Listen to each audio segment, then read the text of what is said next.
Hello and welcome to this week's Runescape news, including an interesting change to the Aegis aura and more, so whenever you're ready, grab your cup of tea, sit back, relax, and enjoy.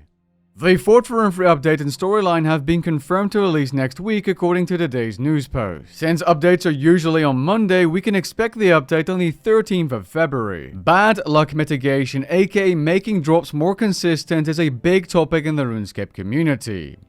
In a recent livestream hosted by mod Jack mentions bad luck mitigation for boss drops not being a high priority change. However, something I'm very happy to have heard is that it does seem that the mods are looking into possibly changing the drop mechanics in the future. The reason we can't simply ship bad luck mitigation to you tomorrow is just because drop tables are sufficiently inconsistently made that it's not a huge project, but it's a relatively significant project. So the start that we made with the Raptor event, Mod Shogun did some work behind the scenes to fix up some of the code. The way the Raptor event worked meant that some of the drop tables had to be normalized. So actually that has put us in a better position to roll out bad luck mitigation. The reason that I am not personally prioritizing bad luck mitigation as like a higher priority than other things, and again, feel free to disagree with this, and I was having some discussion with players on Reddit last week about this, I don't consider it to be the highest priority problem going on here. So I'm not saying we shouldn't do it, and we you know, Shogun and I, having discussed it, have started to down the path of doing it. I can't give you any sort of release date, and I'm not saying like devs are actively working on it, that's not what I mean, but more like we don't consider it like a crisis priority where we should put other projects on hold in order to ship bad luck mitigation now. But we do want to work towards putting things in a healthier position in the future. You're going to be able to obtain Valentine themed cosmetics again as the Devotion Sprite event is returning on February the 9th.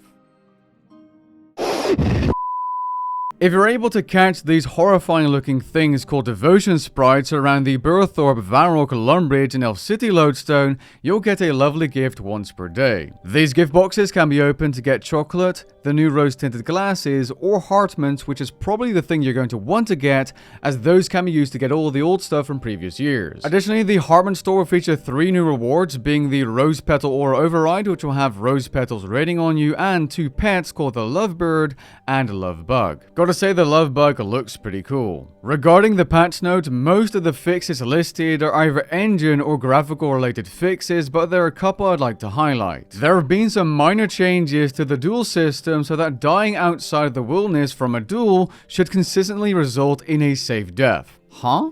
Were people actually getting clapped and then sent to death's office or losing their items outside the wilderness?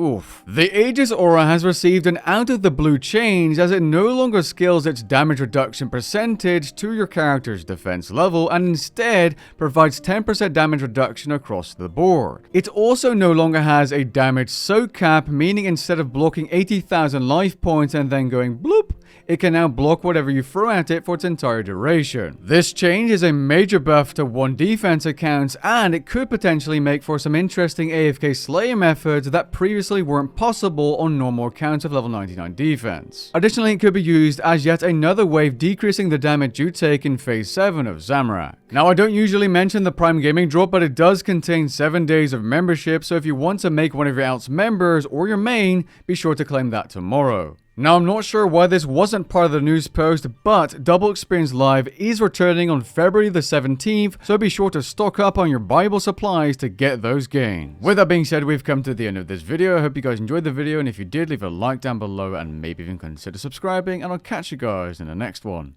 Peace.